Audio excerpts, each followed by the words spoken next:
Magandang gabi po sa ating lahat. Ito po ang ating 11 p.m. update ukol dito sa bagyong Maymay na may international name na Kujira. In the past 3 hours po ay mas bumilis po yung pagtakbo nitong bagyong Maymay at huli pong namataan yung sentro nitong bagyo dito po sa may coastal waters ng Magsingal, Ilocos Sur at sa ngayon nga po patungo na po ito sa may kalupaan ng Ilocos Norte at Ilocos Sur.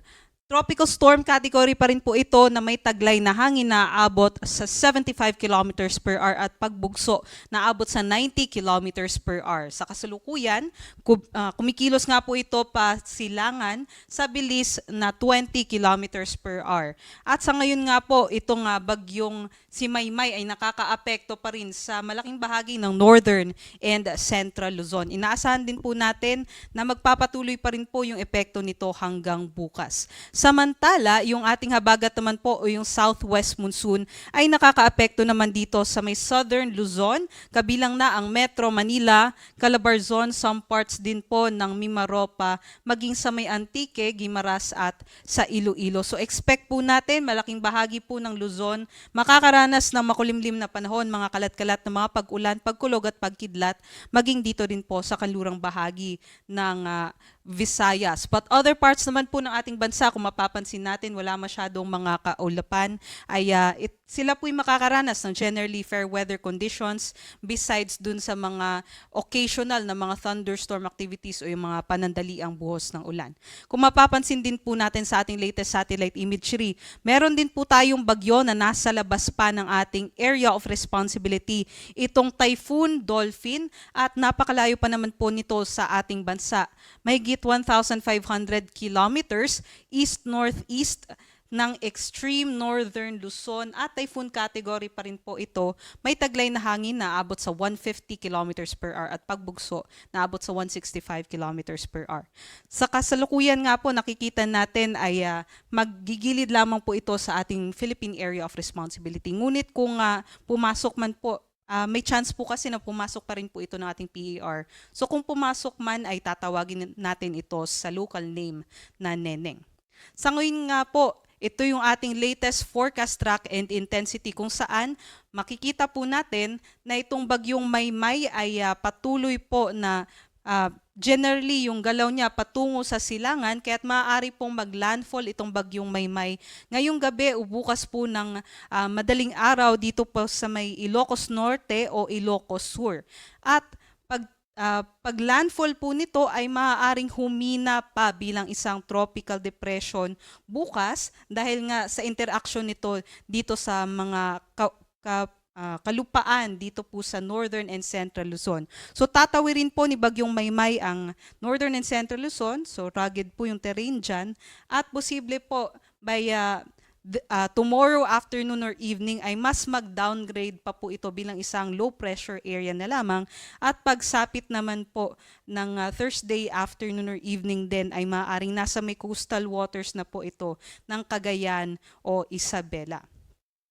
Ngunit sa ngayon po nakakaapekto pa rin yung mga malalakas na hangin at malalakas na mga pag-ulan ng bagyong Maymay dito po sa malaking bahagi ng northern and central Luzon. So may wind signal number 2 pa rin po tayo dito po sa may areas ng Ilocos Norte, Ilocos Sur, northern and central portions ng La Union, maging dito rin po sa may northwestern portion ng Pangasinan, western portion ng Apayao, Abra, western portion din po ng Kalinga, Mountain Province, northwestern portion ng Benguet, maging sa may northwestern portion ng Cagayan. So, posible nga po no, yung mga nasa wind signal number 2, kung hindi pa po natin nararanasan yung mga malalakas na hangin, ay within 36 hours pa po or 24 hours pa po yung kanyang effect dahil may lead time nga po itong ating wind signals o babala sa malalakas na hangin. Wind signal number 2 wind signal number 1 naman po ay may lead time na 36 hours. So, within 36 hours ay maaaring makaranas din ng hanggang 61 kilometers per hour na mga bugso ng hangin yung ating mga kababayan dito po sa mga probinsya na naka-highlight ng blue. So for the rest of La Union, Pangasinan, Apayao, Kalinga, Mountain Province, maging dito sa may Ifugao, for the rest of Benguet, southern portion ng Babuyan Islands, maging sa nalalabing bahagi din ng mainland Cagayan, Isabela, Quirino, Nueva Vizcaya, and dito rin po sa may northern portions ng Zambales, Tarlac, Nueva Ecija, and sa may northern and central portions ng Aurora. But other than these wind signals po, ay meron din po tayong pabugso-bugsong hangin. Dulot naman po ng habagat sa malaking bahagi ng bansa natin from today until Friday. So expect pa rin po natin kahit wala tayong wind signals, maaari pong malakas pa rin po yung hangin sa ating mga probinsya. At yun pong mga kanina, mga wind signals pa lamang po ito, iba pa po yung mga babala sa malalakas na mga pag-ulan na nakakita po natin dito sa ating weather advisory. So sa weather advisory po natin, meron pong tatlong kategorya, yung more than 200 millimeters o yung red, yung pinakamatitinding mga pag-ulan. Orange naman po 100 to 200 millimeters, and yellow po, 50 to 100 millimeters. So ngayong gabi hanggang bukas ng gabi, inaasahan natin dulot ni Maymay at ng habagat ay meron po tayong mga more than 200 millimeters na rainfall na maaaring magdulot ng mga malawakang mga pagbaha at posible yung mga pagguho ng lupa dahil saturated na nga po yung ating mga kalupaan dahil sa tuloy-tuloy ng mga pag-ulan, especially dito po sa may Ilocos Sur, La Union, and Benguet. So sila po yung makakaranas ng more than 200 millimeters of rainfall. 100 to 200 millimeters of rainfall naman po, mga possible mga iilang mga pagbaha dito po sa Abra, Kalinga, Mountain Province, Ifugao, Pangasinan, and sa may Zambales. So malalakas pa rin po yung mga pag-ulan dyan ngayong gabi hanggang bukas ng gabi.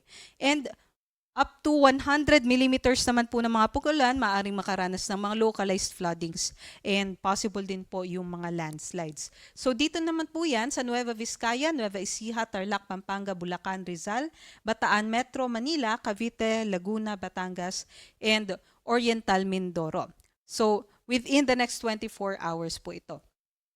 Balikan lamang po natin yung senaryo nitong bagyong Dolphin na nasa labas ng PAR.